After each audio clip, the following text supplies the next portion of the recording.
Este es El Mundo del Derecho y el Derecho en el Mundo, un programa de análisis, comentarios y discusiones sobre temas de actualidad tratados desde una perspectiva jurídica. Y ahora con ustedes, el doctor Carlos Gabuardi. Bienvenidos a su programa El Mundo del Derecho y el Derecho en el Mundo. Sin lugar a duda, la tecnología, los desarrollos tecnológicos, especialmente en el área computacional, han invadido casi todos los aspectos de la vida. Y naturalmente el derecho y la práctica judicial no es la excepción. En este sentido, el Estado de Nuevo León, el Poder Judicial del Estado de Nuevo León, ha estado a la vanguardia de este movimiento desde hace muchos años, prácticamente desde que la tecnología llegó, el Poder Judicial del Estado la incorporó a sus propios sistemas, al nivel de que en este momento pues ya contamos con instrumentos muy sofisticados. Hay muchas preguntas, hay muchos cuestionamientos, tanto a la luz de los nuevos desarrollos tecnológicos como a la luz de los desafíos que implica el ya inminente Código Nacional de Procedimientos Civiles. Y para conversar sobre este tema, he invitado al presidente del Tribunal Superior de Justicia del Estado de Nuevo León. Me refiero al licenciado magistrado Arturo Salinas, para conversar sobre este tema. Arturo es egresado de la licenciatura en Derecho del Tecnológico de Monterrey. Hizo estudios especializados en Derecho Mercantil en la Universidad Autónoma de Nuevo León y también hizo una especialización a nivel de maestría en Valuación Inmobiliaria en la Universidad Autónoma de Coahuila. Un hombre inquieto, además de tener su práctica profesional muy importante, ha tenido una activa participación en el sector público. Ha participado prácticamente en todos los órganos, en todos los niveles de gobierno. Ha sido diputado en el Congreso del Estado de Nuevo León, ha sido diputado en el Congreso Federal, ha participado en el Poder Ejecutivo Estatal y Federal. Principalmente quiero hacer notar que él fue el delegado de la Secretaría de Economía en el Estado de Nuevo León durante muchos años, en donde su gestión fue muy reconocida. Además de esto, él se incorporó como magistrado de la octava sala en materia civil del Tribunal Superior de Justicia en el año de 2020 y en agosto de 2021 fue electo como presidente del Tribunal Superior de Justicia y del Consejo de la Judicatura del Estado de Nuevo León para el periodo 2021-2023. Así es que, Arturo, nuevamente quiero darte las gracias por haber aceptado compartir conmigo estos micrófonos y me gustaría preguntarte cuál es el estado que guarda la tecnología en el Estado de Nuevo León, particularmente en el Poder Judicial del Estado de Nuevo León. Carlos, ¿cómo estás? Qué gusto saludarte. Gracias por la invitación. Primero que nada, quiero agradecerte esta oportunidad de platicar contigo y con todo tu auditorio y que me des oportunidad de comentar dónde estamos el día de hoy en el Poder Judicial. En el Poder Judicial estamos muy contentos porque tenemos 20 años de que inició el Tribunal Virtual en Nuevo León.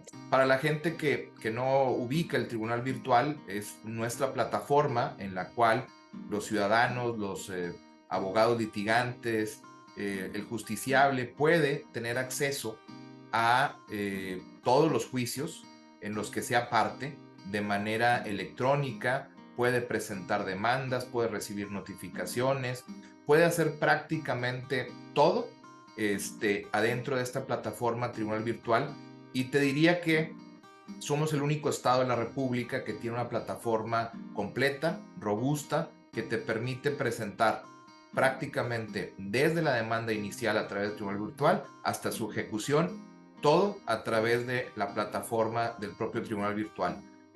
Faltaban algunas cosas que si me das oportunidad lo platicamos con calma, pero estamos ya lanzamos en el mes de abril.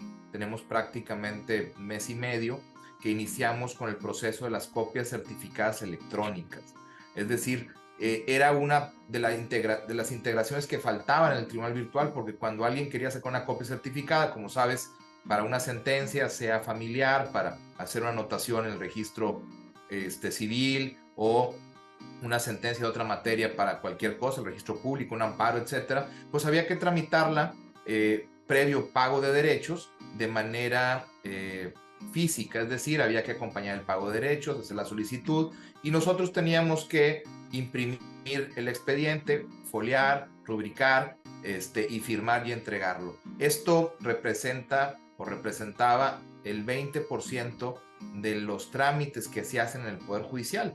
Y me parecía a mí un absurdo, porque no es posible que tengamos todo el expediente digitalizado, pero para pedir una copia certificada, pues había que hacerlo de manera física. Logramos que a la antigüita.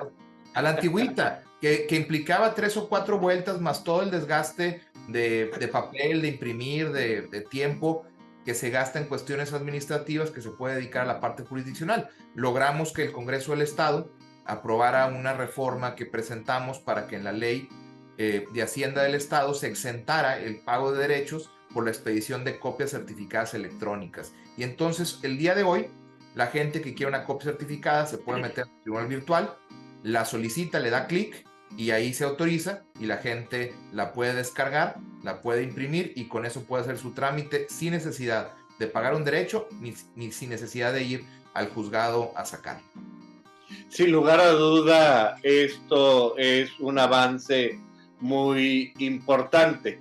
Quizá a nivel de curiosidad yo te preguntaría, bueno, ¿y esto se puede apostillar para efectos de presentar las copias certificadas en el extranjero, o cómo funciona?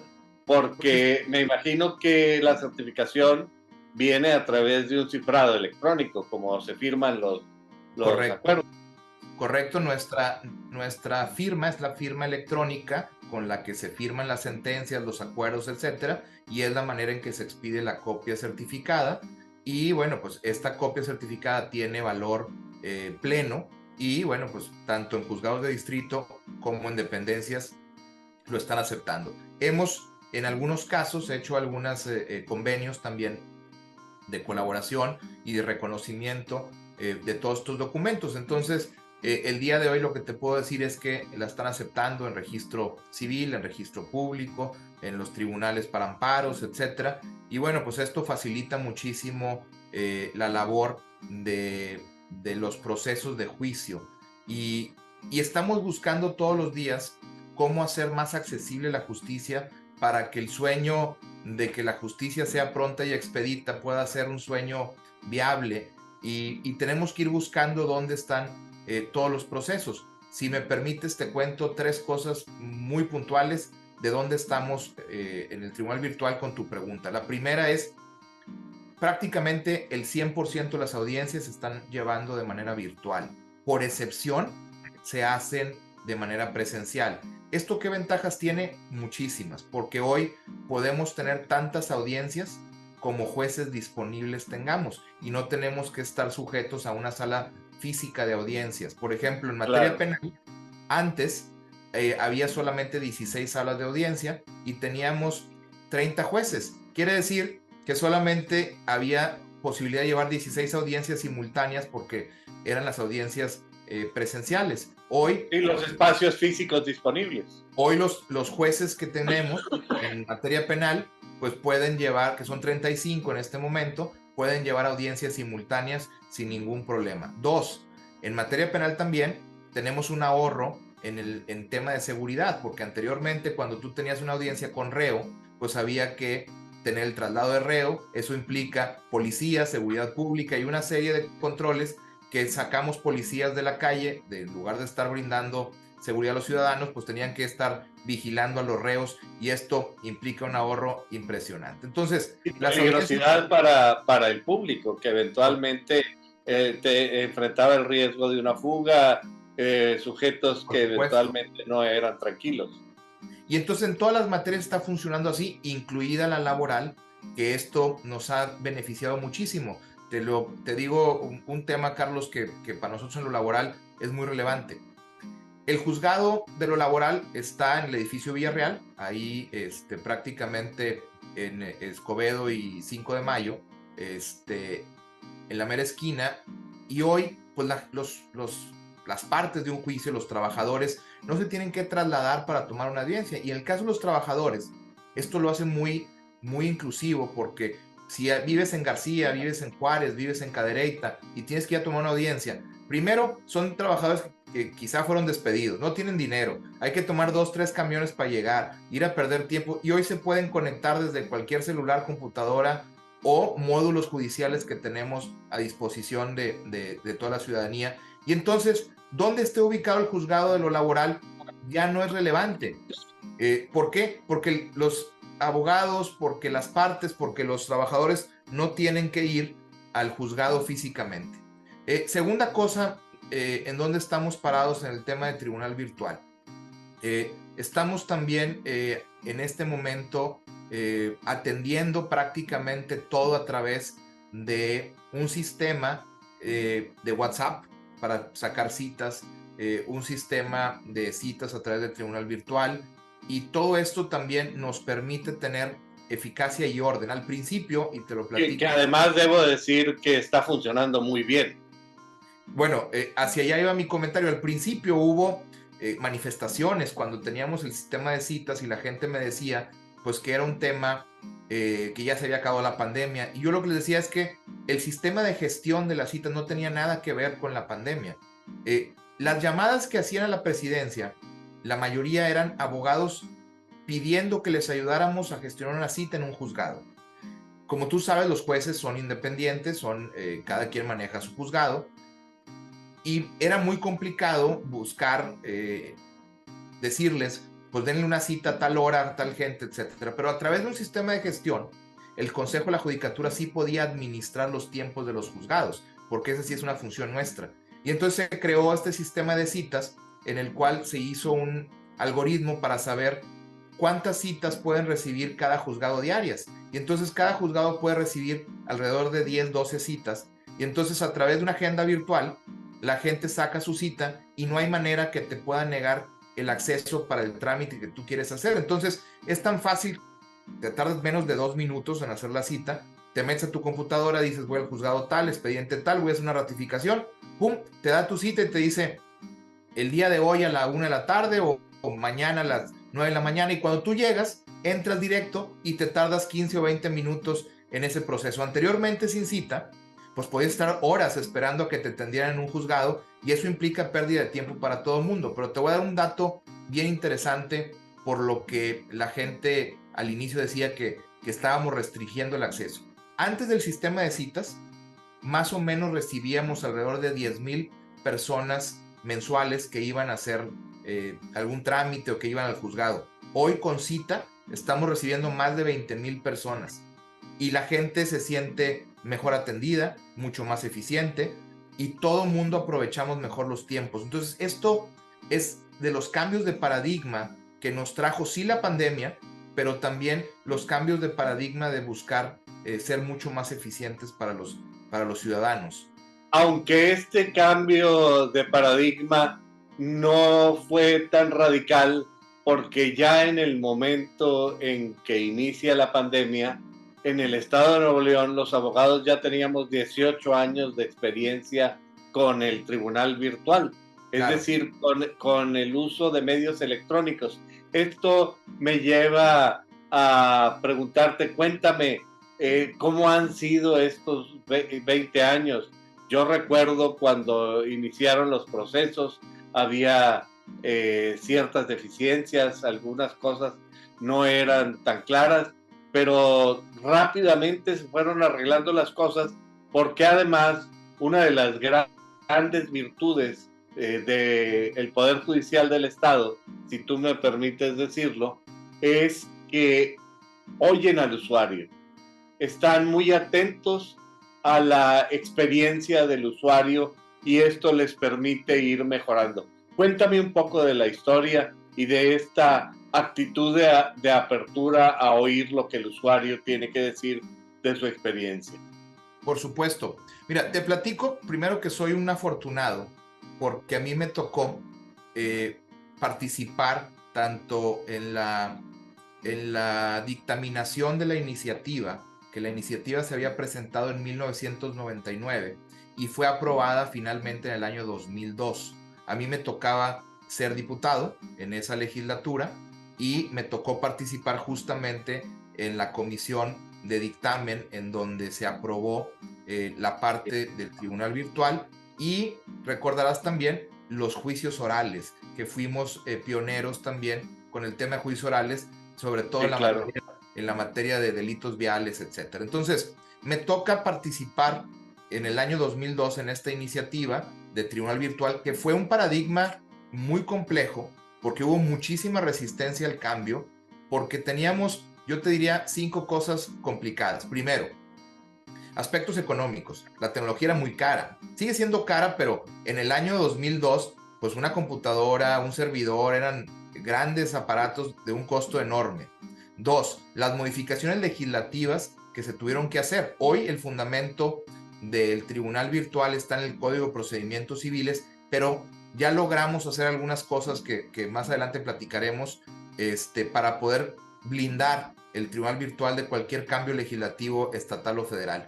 Luego 3, pues el temor a lo desconocido, es decir, la gente no era fácil que pudiera acceder a esta plataforma. Y número 4 es que en aquel momento el internet era un internet muy lento por teléfono. Ustedes recordarán que si descolgaba alguien el teléfono se cortaba el internet. Entonces, pues no todo el mundo tenía acceso a esto, y era muchísimo el romper el paradigma. Pero en esta primera etapa, que fue de 2002 a 2014, fue 12 años que digamos, fue la primera etapa del tribunal virtual. Básicamente los servicios eran consultar el expediente. Ese fue el primer servicio que se dio, era que la gente podía consultar su expediente ahí. Luego migró a tener envío de notificaciones, luego enviar promociones electrónicas y finalmente exhortos electrónicos. En ese periodo de 12 años hubo 68,000 usuarios registrados. Más o menos se autorizaron casi 700,000 expedientes en consulta. Pero fíjate un dato interesante de los paradigmas. Solamente de esos 700,000 expedientes, solo 60,000 estaban autorizados para enviar promociones. Es decir, el 10% de esos expedientes sí usaban el tribunal virtual para enviar promociones, el resto lo tenían solamente para consultar. Para ver el expediente. En el expediente.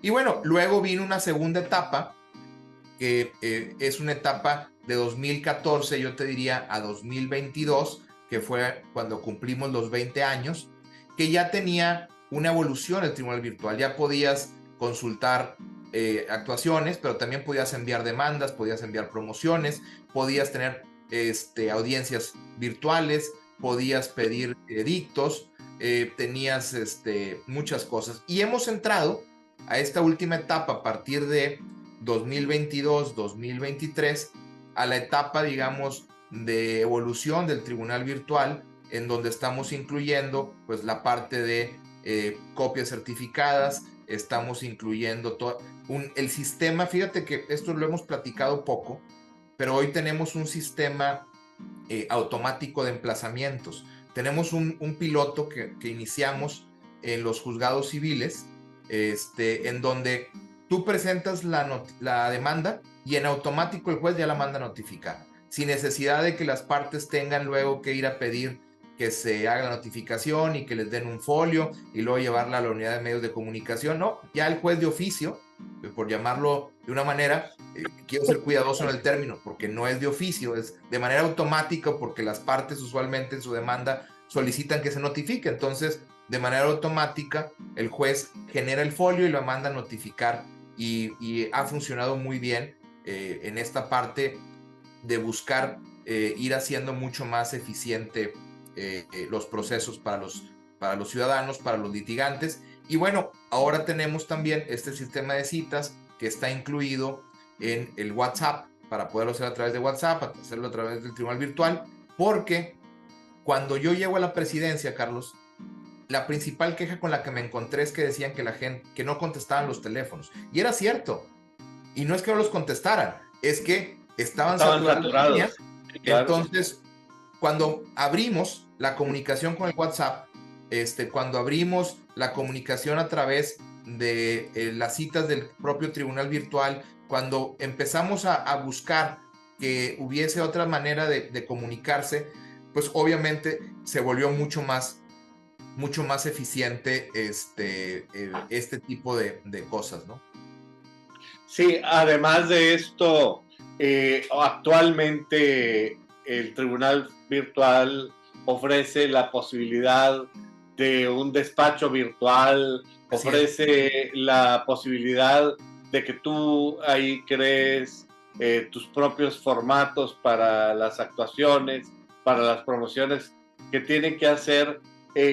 Platícame un poco de esto y luego me gustaría que me ampliaras sobre esta interesante actitud del Poder Judicial del Estado y de la propia gente involucrada en la tecnología en cuanto a experiencia del usuario. Creo que ya de alguna manera la mencionas cuando tú estás diciendo la queja es que se saturaban los teléfonos. Bueno, si sabías eso es porque estabas en comunicación con el foro. Por supuesto. Mira, número uno, creo que el tribunal virtual tiene, como bien dices, esta parte del despacho virtual. Eso permite, pues obviamente, tener un control de los expedientes, permite tener formatos ya precargados, te permite tener un control, pues, de todos los asuntos que llevas en el propio tribunal, y eso te permite hacer consultas, enviar promociones, hacer notificaciones, sacar citas, ahora las copias certificadas. Prácticamente toda la interacción con nosotros se puede hacer a través de la plataforma del tribunal virtual, y eso te permite que no importa dónde estés, poder estar, pues, en contacto con esto.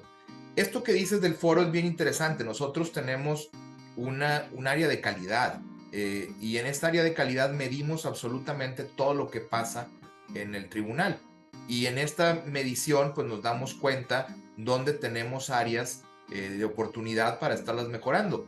Una de estas áreas que detectamos cuando yo llegué a la presidencia era justamente la saturación de líneas telefónicas. Hablaba con la gente de informática y me decían, es que suena, pero como que no contestan porque es nuestro tipo de conmutador. En algunas compañías telefónicas o bancos, pues te ponen una musiquita y te dicen que todos los ejecutivos están ocupados, etcétera. La realidad es que no era la solución ponerle una musiquita o ponerle ahí un mensaje diciendo que todo el personal estaba ocupado. Era buscar cómo solucionar esto de manera mucho más eficiente.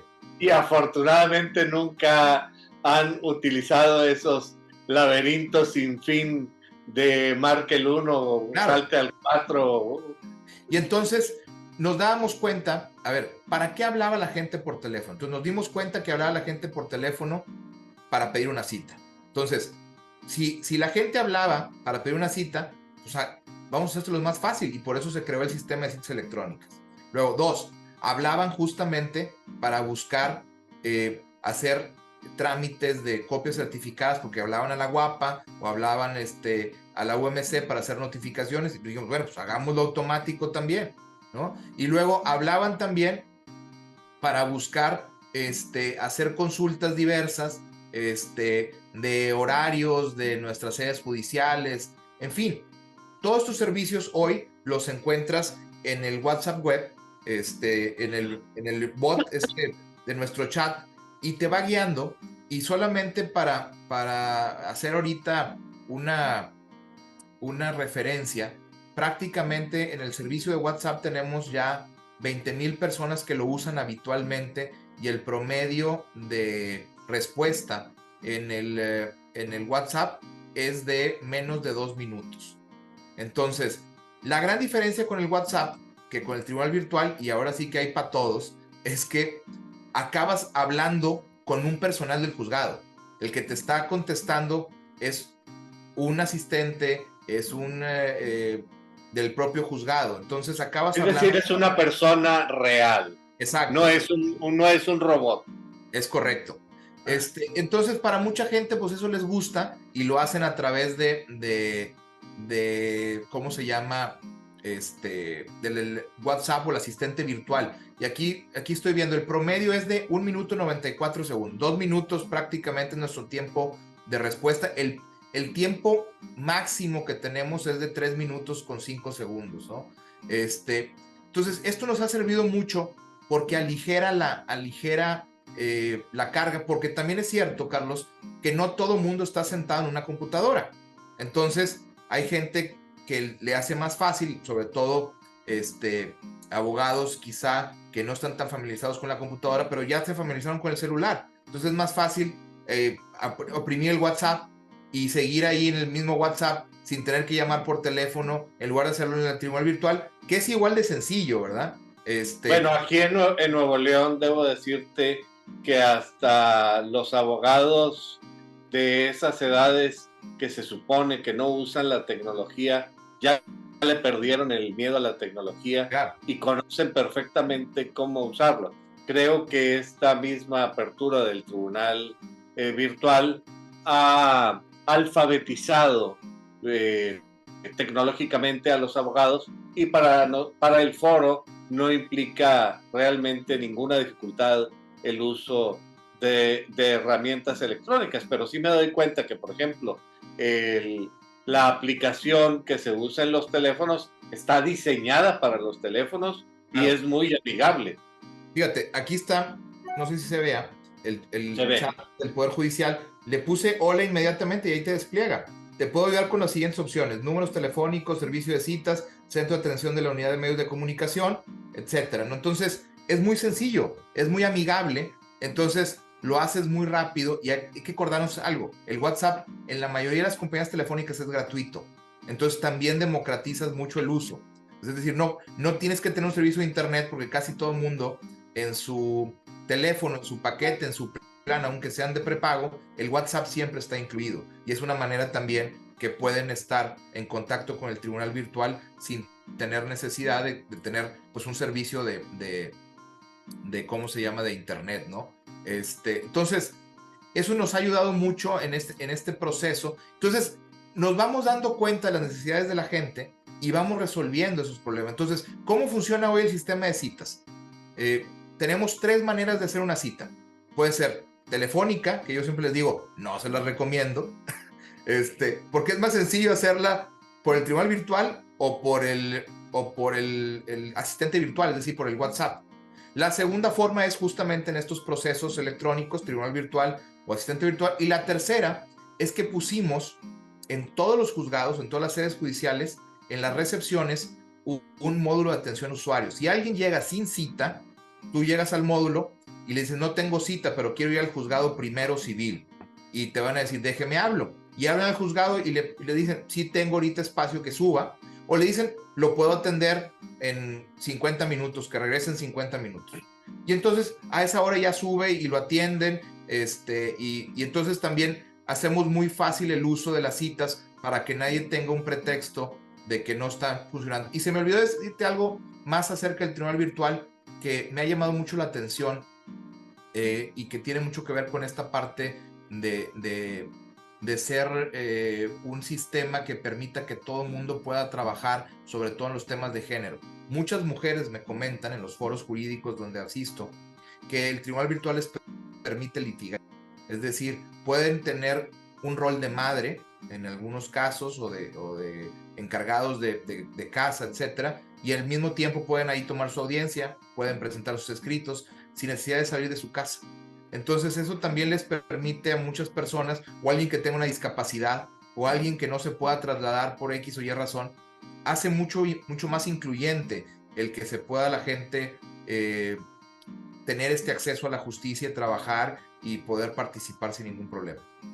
Y aún para los hombres, yo diría, y para la ciudad, todos esos traslados que se evitan, todo ese tráfico que se reduce. Quisiera abrir un paréntesis, Arturo, Sí, claro. sobre el tema de la calidad, un tema con el que creo que tú ya vienes bien familiarizado desde que trabajabas en la Secretaría de Economía. Yo debo decir que cuando regresé de Washington, después de haber trabajado en el Banco Mundial, empecé a hacer gestiones en la Secretaría de Economía. Creo que en ese entonces la responsable de delegaciones era la licenciada Carlota Vargas. Y Sí.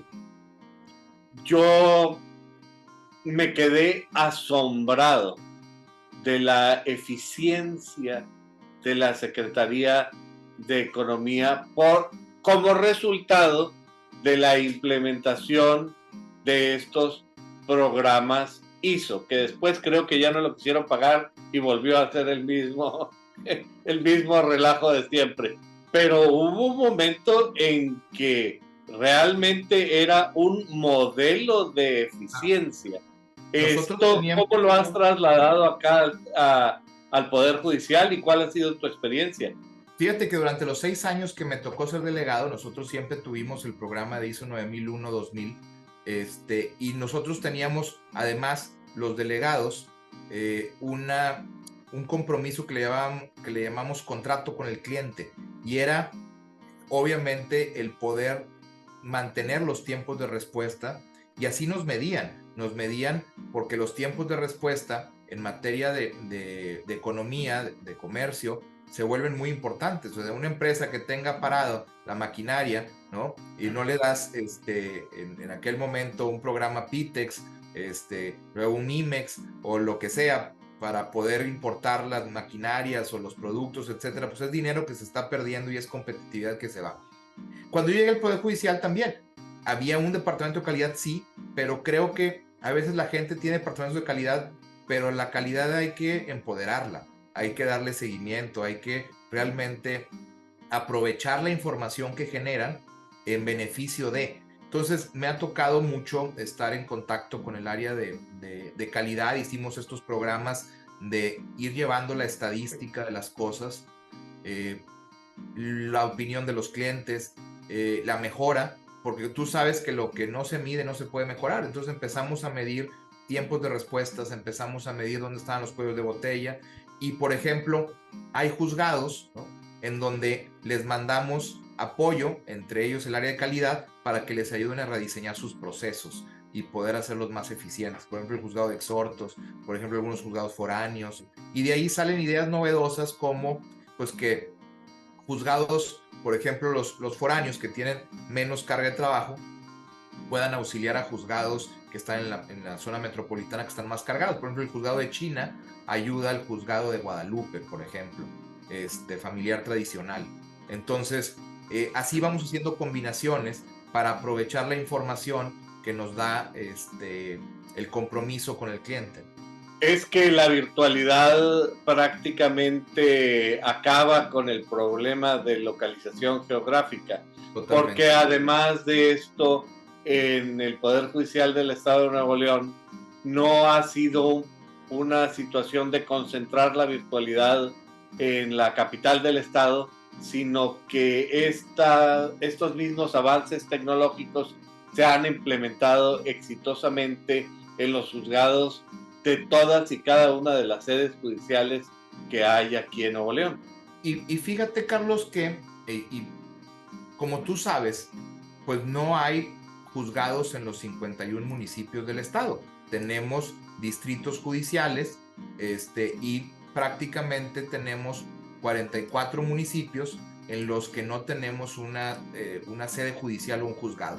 Y entonces empiezas a ver que hay cosas que se requieren en el día a día, aún con la virtualidad, que necesitamos hacerle accesible la justicia a los ciudadanos. Te pongo un ejemplo muy simple ahorita que decíamos China. Si un ciudadano de Doctor Cos, que es un municipio pues no conurbado, pero cercano, tiene que ir a recoger una persona una pensión alimenticia al juzgado de China, tenemos un problema. El primero es que el que tiene que ir a depositar la pensión, pues se tiene que trasladar de doctor Cos a China, ida y vuelta, que acaban siendo como 100 kilómetros, y entonces a lo mejor va y deposita una pensión de 1,000 pesos y se gastó 300 en gasolina o 400, ¿verdad? Y Claro. luego el que va a recibir la pensión, pues también. Entonces, ¿qué pasa en la práctica? Mucha gente no va y deposita las pensiones, mucha gente se espera para cobrarlas y eso afecta. Entonces, empezamos a implementar un sistema que se llaman módulos judiciales. Los módulos judiciales son sedes judiciales en municipios donde no tenemos un juzgado, que brindan prácticamente todos los servicios de un juzgado sin tener un juez. Es decir, tenemos a un secretario que está encargado y en los módulos judiciales brindamos, pues se reciben demandas, se les ayuda con la creación de cuentas de tribunal virtual, se pueden tomar audiencias, ahí tenemos ¿cómo se llama? Computadora con cámara, o sea, es decir, cabinas para tomar audiencias, y además estamos implementando un sistema de mediación, el secretario está certificado como mediador para que los problemas de la comunidad se puedan arreglar a través de la mediación y la conciliación. Y ahorita llevamos 6, vamos a terminar con 8 en este primer semestre. Traemos a Santa Catarina y tenemos a Juárez, tenemos a Lampazos, tenemos a Pesquería, tenemos a Allende, tenemos a Linas Victoria y estamos ya por inaugurar ahora en junio Sabinas Hidalgo y Escobedo. Y te preguntarás, oye, pues, ¿por qué Santa Catarina si el juzgado está en San Pedro? Bueno, un ciudadano de Santa Catarina que ocupa ir al juzgado en San Pedro necesita 2 camiones de ida y 2 de vuelta. Parece absurdo, porque están muy cercanos, pero así es la comunicación. Juárez parece absurdo cuando tú no eres el que tiene que tomar los 2 camiones. No, sí, por supuesto. No, y absurdo que sea un municipio tan conurbado y que la comunicación sea tan complicada. Lo mismo pasa con Juárez y Cadereyta, lo mismo pasa con Pesquería y Apodaca, lo mismo pasa con Lampazos y Villaldama. O sea, aunque estén conurbados, finalmente, Allende y Montemorelos, por ejemplo, o sea, aunque estén conurbados, la realidad es que la conectividad, por ejemplo, la gente de Pesquería, si quiere ir al juzgado en Apodaca, tiene que agarrar un camión, llegar al centro y en el centro agarrar otro camión para ir a Apodaca. Entonces, pues no funciona. Por eso estas sedes de módulos judiciales están teniendo mucho éxito, porque también es una manera de darle acceso a la justicia a los ciudadanos de esos municipios, y entonces ahí tienen computadora, tienen asesoría, llegan los abogados a presentar las demandas ahí se escanean, se suben al tribunal virtual y ya queda ahí se presentan certificados de depósito y se pueden recoger, ahí se pueden hacer prácticamente todos los trámites. Ahora, ante el reto de la reforma laboral, yo me imagino que trasladar este robusto sistema que ha funcionado tradicionalmente en materia civil y penal, fue relativamente fácil trasladarlo a la cuestión de los juicios laborales. Mira, no fue fácil, pero sí fue más sencillo que haber empezado de cero. Es decir, veníamos ya con la experiencia de la implementación de la reforma penal, teníamos obviamente ya lo robusto del sistema, y entonces sí nos preparamos prácticamente un año antes de la entrada en vigor, que luego con la extensión, digamos, de los plazos acabamos entrando el 2 de octubre y no el 31 de mayo como estábamos previstos. Nosotros estábamos listos desde el 31 de mayo. Es un retraso mínimo, en realidad, considerando la dificultad de este tipo de cosas. Totalmente.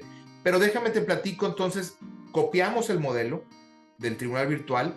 El reto te voy a decir cuál fue. Los abogados que litigaban en la Junta de Conciliación y Arbitraje nunca habían tenido contacto con el Poder Judicial y el tribunal virtual. Ese fue nuestro reto principal. Tuvimos que hacer una capacitación donde tuvimos más de 1,000 abogados, en donde los capacitamos en el uso completo del tribunal virtual, de la tecnología, cómo funcionaba, y empezar con las preguntas más básicas de la seguridad jurídica, porque mucha gente decía, no, eso a mí no me da. ¿Cómo tengo certeza jurídica? Pues porque nuestro tribunal ya está aprobado, ya tuvo amparos, ya tuvo todo tipo de impugnaciones, y hoy por hoy lo tenemos completamente validado. Y hasta el ataque, hasta un ciberataque del cual salieron bien librados. Es totalmente. Entonces, porque esa es una prueba significativa, Arturo. Muy significativa, y la verdad es que ese ciberataque que trataron de hacernos, la realidad es que no pudieron accesar. Realmente nosotros tumbamos el sistema una semana, pues justamente para evitar cualquier cosa y recomponer ahí los antivirus y todo lo demás. Pero en realidad el gran reto en el modelo del tribunal de los juicios laborales fue la parte otra vez de romper el paradigma, porque con los abogados ahí sí fue empezar de cero. Entonces tuvimos más de 1,000 abogados. En materia penal, además, para que te des una idea, la comparativa, cuando se inició la materia penal, el cambio al sistema acusatorio, la capacitación que se dio a abogados penales fueron 300, 400 abogados. Aquí fueron más de 1,000. Y bueno, teníamos inicialmente la idea de que convenía hacer un palacio de justicia o los juzgados laborales, ponernos en Ciudad Laboral, etcétera, y pusimos una sede provisional en el edificio Villarreal, y hoy prácticamente a 8 meses o a 10 meses de que iniciamos, lo que te diría es que se tomó ya la decisión de dejar ahí la sede definitiva, porque los abogados, los ciudadanos han aceptado muy bien el modelo de operación de tribunal virtual en la materia laboral, porque les brinda muchas facilidades de que no hay que trasladarse, no hay que estar ahí. Y ahora, a diferencia de como en una junta de conciliación, Carlos, tú pasas por los juzgados laborales y no te encuentras más que 2 gentes o 3 gentes en la recepción, quizá presentando alguna demanda en buzón físico, o a lo mejor yendo a hacer alguna ratificación o alguna cosa. Entonces, esto hace mucho más profesional el proceso y la imagen. Creo que esto también, en términos de la certeza que implica para los inversionistas, me parece que es muy importante. Pero ahorita que mencionas el tema de calidad, bueno, les pusimos la meta que los juicios laborales estuvieran concluidos en 3 meses.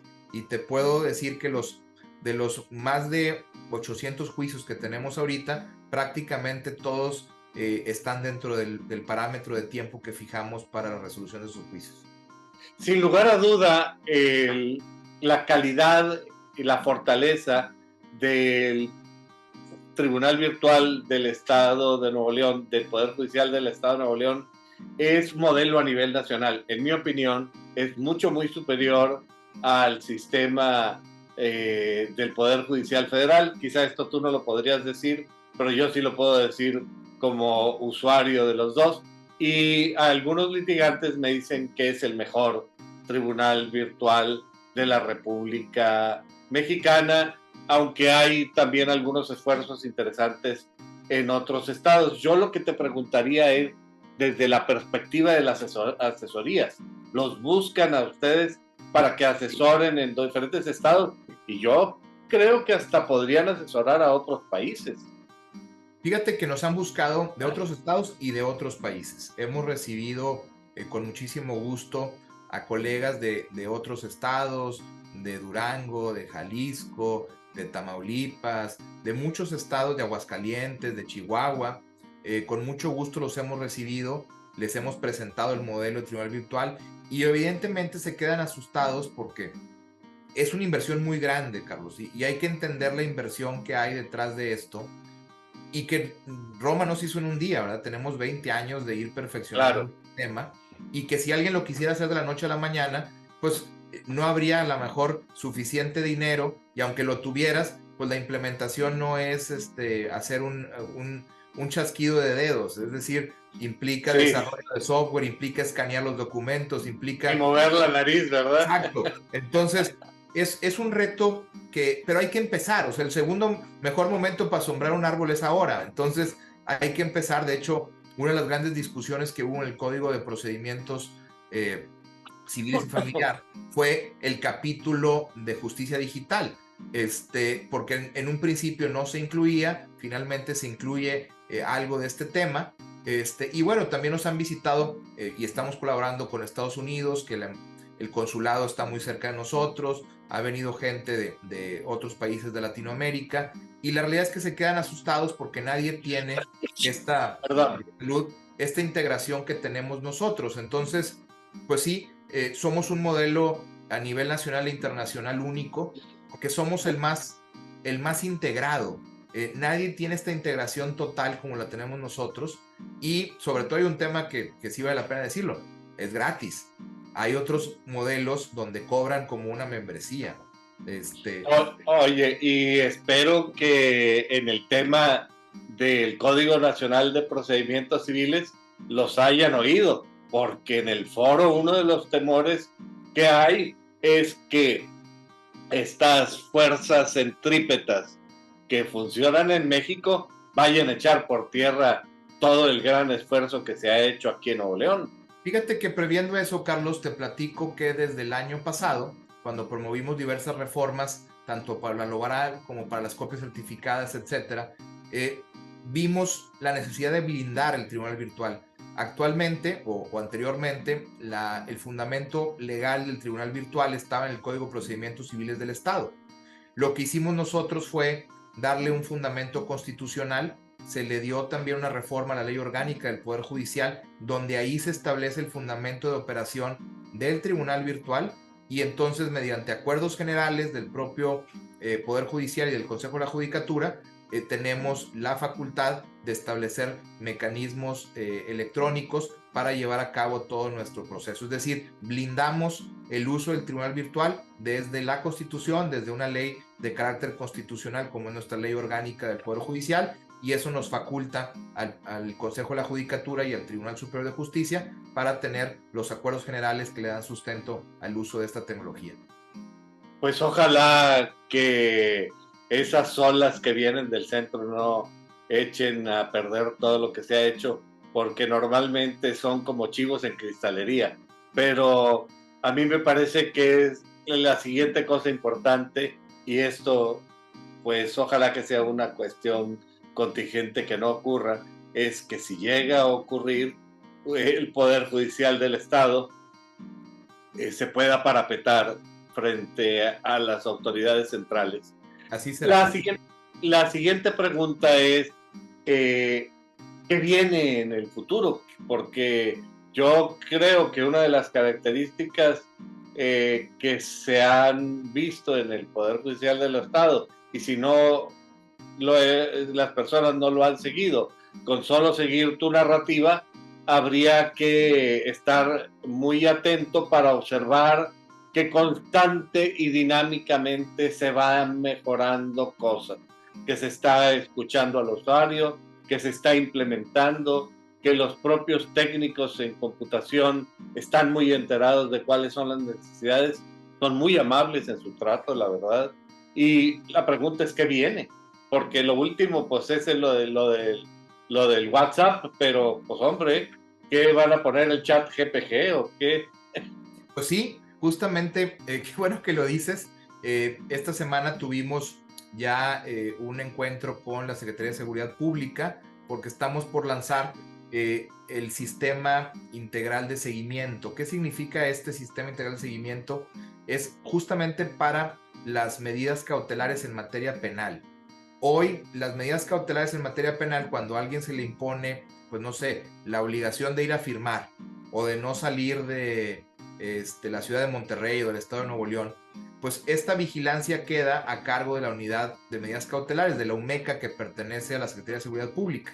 La realidad es que es muy deficiente, porque implica que las personas tengan que ir a firmar a las oficinas de la UMECA, que están en el Palacio de Justicia, ahí de Topo Chico, en algunas de las sedes judiciales, pero además no garantiza nada, porque pues llega alguien y dice, pues yo soy Arturo Salinas y vengo a firmar, ¿verdad? Entonces, voy y firmo, ¿no? O en ese proceso de entre que firman y firman, pues a lo mejor tiene una prohibición de salir del estado y anda en McAllen o anda en Coahuila o anda en otros lugares. Entonces, utilizando justamente la tecnología, el tribunal virtual, vamos a implementar una aplicación que va a permitir que la gente con característica biométrica, es decir, con la cara y el reconocimiento facial haga la firma de su medida cautelar. Esto tiene muchas ventajas. La primera ventaja es que da certeza jurídica para el juez y para las partes en la medida cautelar, porque si yo te digo que tienes que firmar todos los lunes a las 9 de la mañana y que no puedes salir del estado de Nuevo León, al momento en que tú te firmas con tu celular o en una computadora, pues tienes que tener prendida tu geolocalización. El lector biométrico va a verificar que eres tú. Entonces, esto te empieza a dar una certeza distinta. Libera muchísimo personal de seguridad pública dándole seguimiento a los que tienen que ir a firmar, porque tan simple como las revisiones periódicas, si yo te hablo por teléfono y te digo, oye, necesito que te firmes en este momento, pues la gente agarra un celular, se firma y la gente puede darse cuenta, la unidad de medios, la unidad de medidas cautelares, de que estás sí en el estado, que sí estás disponible, que etcétera. Entonces, esto lo queremos llevar a otro nivel, porque también ayuda al ciudadano. El ciudadano que está en una circunstancia de tener una medida cautelar, vuelvo al mismo tema de decir, pues si tengo que ir a firmar y vivo en Juárez y tengo que ir al Topo Chico, pues cuánto tiempo, dinero me cuesta, tengo que pedir permiso en mi trabajo para ir, etcétera. Y eso, lejos de una integración a esas personas, pues se la estamos complicando muchísimo. Y esto lo queremos trasladar, Carlos, a las medidas de protección en materia familiar, porque sería muy sencillo también con esta aplicación, si le pones una medida de restricción, a través de esta aplicación, quizá ponerles un dispositivo, un brazalete, un GPS, y podemos ir avanzando en el uso de la tecnología para hacer esto mucho más eficiente. Entonces, estamos con ese proyecto en marcha. Estamos también trabajando con los protocolos de estas notificaciones automáticas, es decir, que la demanda desde que llegue pueda mandarse a notificar de manera automática sin necesidad de que el litigante o las partes tengan que ir a pedir un folio, tener que ir a la unidad de medios de comunicación, tener que estar persiguiendo que eso suceda, ¿no? Aunque me imagino que el litigante puede detener esa notificación no la puede detener. Es decir, automáticamente en el momento en que tú presentas la demanda, con tu intervención o a pesar de tu intervención, el juez va a mandar a emplazar. Sí, esto tiene ventajas y desventajas.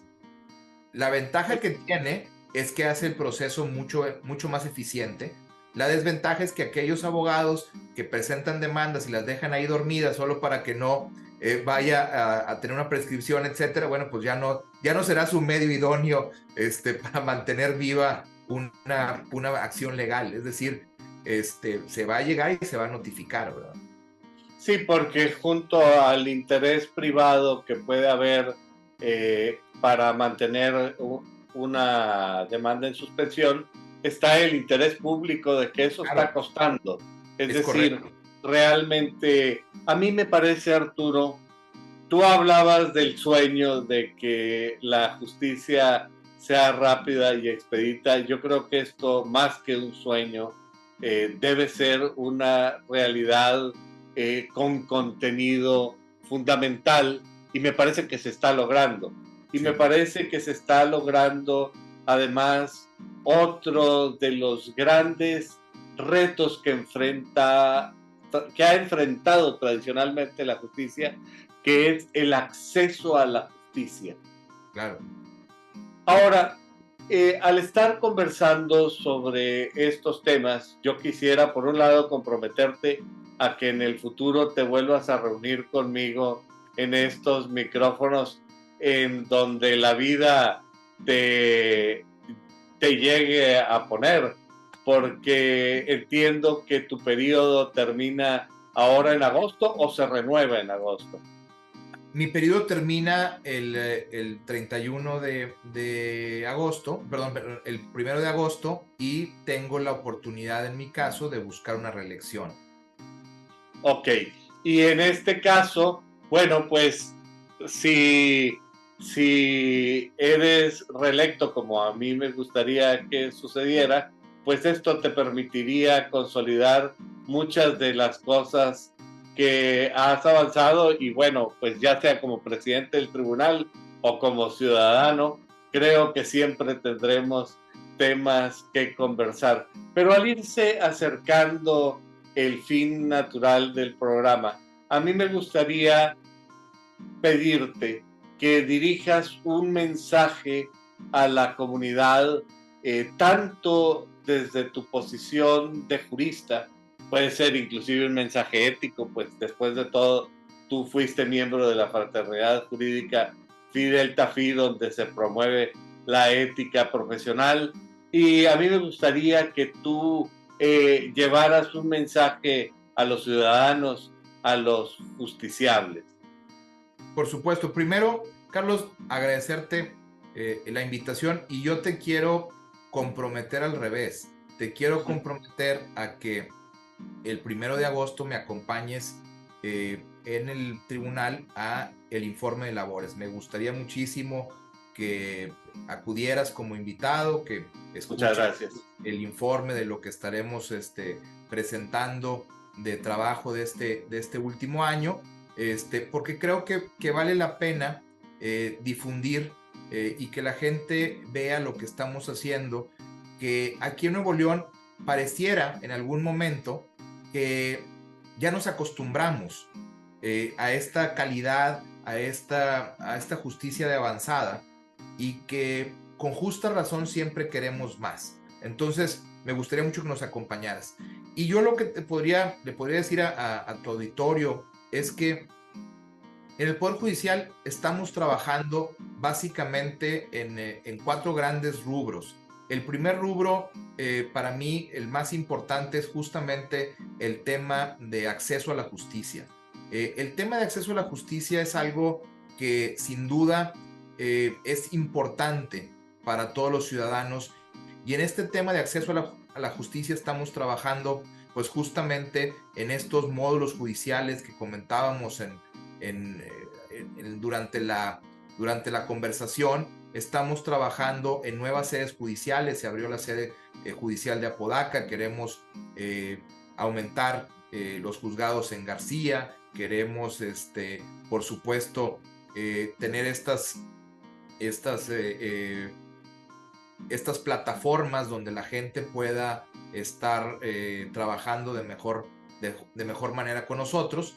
Y bueno, pues también la parte de la justicia pronta y expedita que hemos platicado. Tenemos como principal meta seguir trabajando en una justicia pronta y expedita.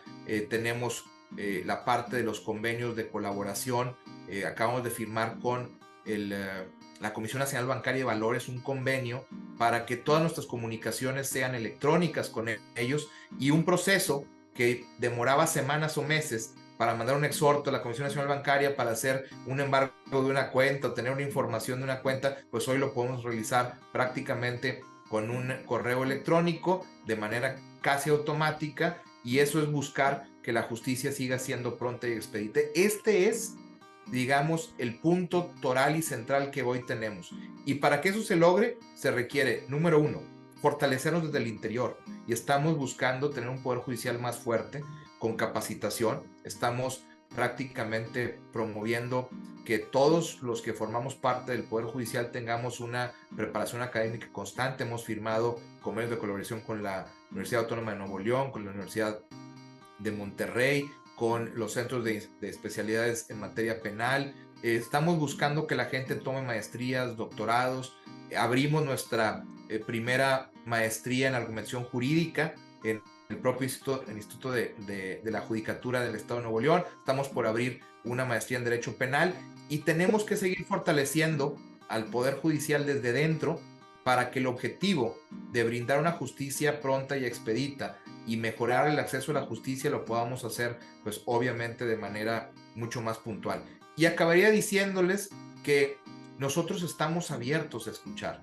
La única manera en que podamos mejorar es que la gente nos haga ver cuáles son las áreas de oportunidad. El compromiso es la mejora continua. El compromiso es que busquemos todos los días ser mejores, y para eso requiere que todo mundo participemos y que la gente que está en la trinchera, como le digo yo, en el diario afán de estar buscando la justicia, vea áreas de oportunidad y que nos las haga saber para nosotros poder tomar cartas en el asunto y buscar mejorar.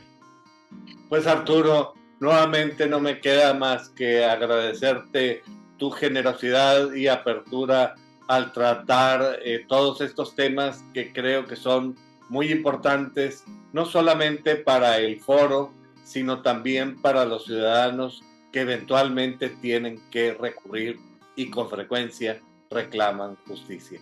Al público que semana a semana nos hace el favor de acompañarnos, les recordamos que su opinión es muy importante para nosotros. Nos gustaría saber cuáles son los temas que a ustedes les gustaría que tratemos para así poder desarrollarlo. Este programa finalmente está hecho para ustedes. Así es que, sin más por el momento y agradeciéndote nuevamente tu generosidad, pues tenemos una cita la próxima semana. Muchas gracias. Gracias, un abrazo.